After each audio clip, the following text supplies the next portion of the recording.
अस्सलाम वालेकुम and welcome to my channel. जी, जैसा कि आप लोग जानते हैं कि हम लोगों ने अपने एमडी कैट की सीरीज़ का आगाज़ किया हुआ है।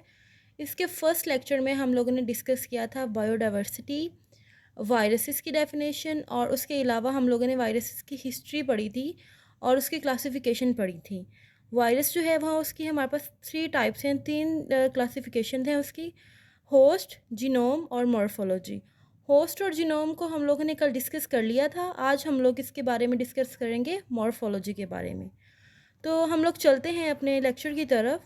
सबसे पहले हमारे पास मॉर्फोलॉजी। मॉर्फोलॉजी में भी हमारे पास टू टाइप्स आ जाती हैं, शेप और स्ट्रक्चर।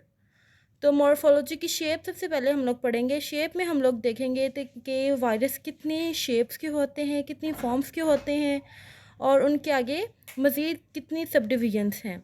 सबसे पहले हमारे पास आ जाता है रॉड शेप वायरस। तो रॉड शेप में हम लोगों ने पढ़ा कि हमारे पास है टीएमवी, टोबैको मोज़ेक वायरस, जो है वो रॉड शेप में पाया जाता है। उसके बाद आ जाता है स्फेरिकल शेप में।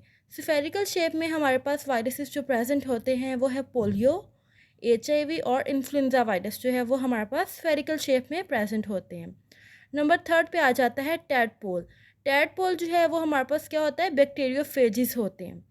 नंबर फोर पे है प्रोमिक्सो। प्रोमिक्सो में हमारे पास प्रेजेंट होते हैं मम्स एंड मीजल्स पाए जाते हैं प्रोमिक्सो शेप में।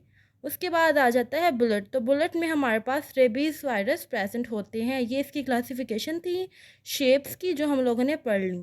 और इसके बाद हम लोग डिस्कस करेंगे स्ट्रक्चर के बारे में। स्ट्रक्चर हमारे पास टू टाइप्स के हैं, कोर एंड कोट। जी, तो कोर एंड कोट दो हमारे पास स्ट्रक्चर्स हैं, कोर एंड कोट। सबसे पहले हम लोग देखेंगे कि कोर स्ट्रक्चर जो है वो वायरसेस का किस तरह का होता है, उसमें क्या क्या चीज़ें पाई जाती हैं, उसको हम लोगों ने किस तरह डिवाइड किया हुआ है। तो जी, कोर में हमारे पास दो डिवीजन आ जाती हैं, जीनोम और इंजाइम्स। जीनोम हम लोगों ने कल डिस्कस कर लिया था। जीनोम में आगे डिवीजन्स हैं डीएनए और RNA. DNA double standard DNA भी हो सकता है, सिंगल स्टैंडर्ड डीएनए भी हो सकता है। आरएनए भी same as it is, double standard RNA भी हो सकता है और सिंगल स्टैंडर्ड आरएनए भी हो सकता है। आरएनए जो है वो पॉजिटिव भी हो सकता है और नेगेटिव भी हो सकता है। इंजाइम्स, इंजाइम में हम लोग देखते हैं कि क्या क्या चीज़ें प्रेजेंट होती हैं। जी, तो हमारे पास सबसे पहले है जी रिवर्स ट्रांसक्रिप्टेस, आरटीएस। इसको हम लोग आरटीएस भी कह सकते हैं, ठीक है। उसके बाद हमारे पास सेकंड एंजाइम है इंटीग्रेस। ये हमारे पास फोर एंजाइम्स हैं जो वायरसेस की क्लासिफिकेशन में मॉर्फोलॉजिकल स्ट्रक्चर्स में प्रेजेंट होते हैं। रिवर्स ट्रांसक्रिप्टेस, इंटीग्रेस, प्रोटीएस, और उसके बाद क्या आ जाता है, लाइजोजाइम्स। ये फोर एंजाइम्स। ये तो हम लोग नेक्स्ट चलते हैं। कोड हम लोगों ने पहले पढ़ लिया, अब हम लोग पढ़ेंगे कोड।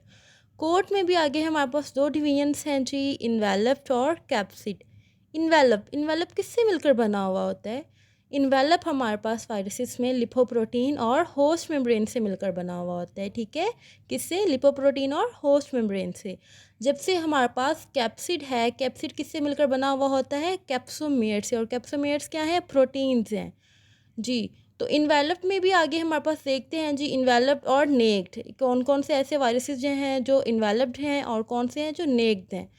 जी, तो सबसे पहले देखें जी, हेपेटाइटिस बी, सी, डी, एफ और जी, ये क्या हैं जी? ये इन्वेलप्ड वायरसेस हैं, ठीक है, इन्वेलप्ड। नीचे आ जाते हैं जी herpes, pox virus. Pox virus हम लोगों ने पीछे भी पढ़ा था, हमारे एमसीक्यूज़ के लिए बहुत इंपॉर्टेंट है। सबसे लार्जेस्ट वायरस कौन सा है? Pox virus. और जो सबसे स्मॉलेस्ट वायरस है वो है पोलियो वायरस, ठीक है। उसके बाद देखें एचआईवी है, प्रोमिक्सो है। प्रोमिक्सो में हम लोगों ने पढ़ा मीजल्स और मम्स आ जाते हैं, और इन्फ्लुएंजा।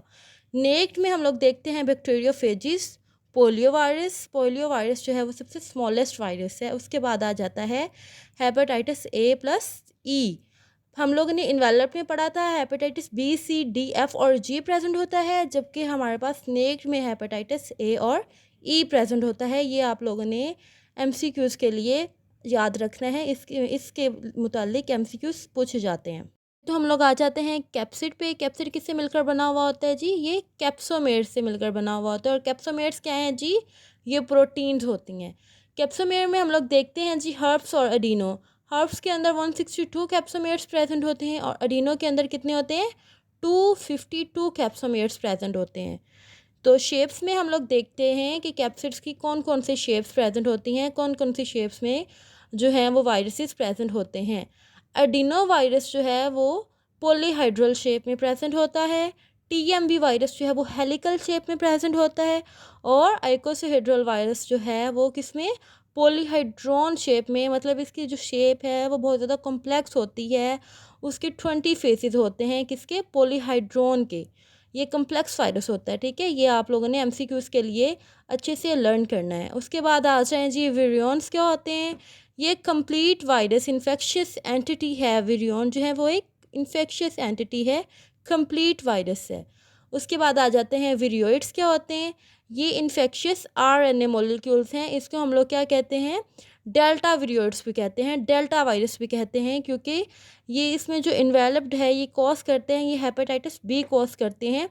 तो हम लोग देखें, जिस पर्सन को हेपेटाइटिस बी होती है उसको मेजॉरिटी ऑफ द चांसेस होते हैं कि उसको हेपेटाइटिस डी बी प्रेजेंट होती है उसके अंदर। जिसको हेपेटाइटिस बी होगी उसको हेपेटाइटिस डी भी होगी, मोस्टली चांसेस होते हैं। प्रियॉन्स क्या होते हैं जी, ये इन्फेक्शियस प्रोटीन्स होती हैं। प्रियॉन्स हमारे पास इन्फेक्शियस प्रोटीन्स होती हैं जो कि हमारी बॉडी के अंदर प्रेजेंट होती हैं। जी आज का लेक्चर हमारा यहीं पर ख़त्म हुआ जी। हम लोग कल आएंगे हमारे पास हमारे नेक्स्ट लेक्चर में, जिसमें हम लोग पढ़ेंगे स्ट्रक्चर्स कैसे होते हैं उनके, बैक्टीरियोफेजिस के, और एचआईवी का स्ट्रक्चर किस तरह का होता है, उसके मतलब हम लोग इस पर कल डिस्कशन करेंगे।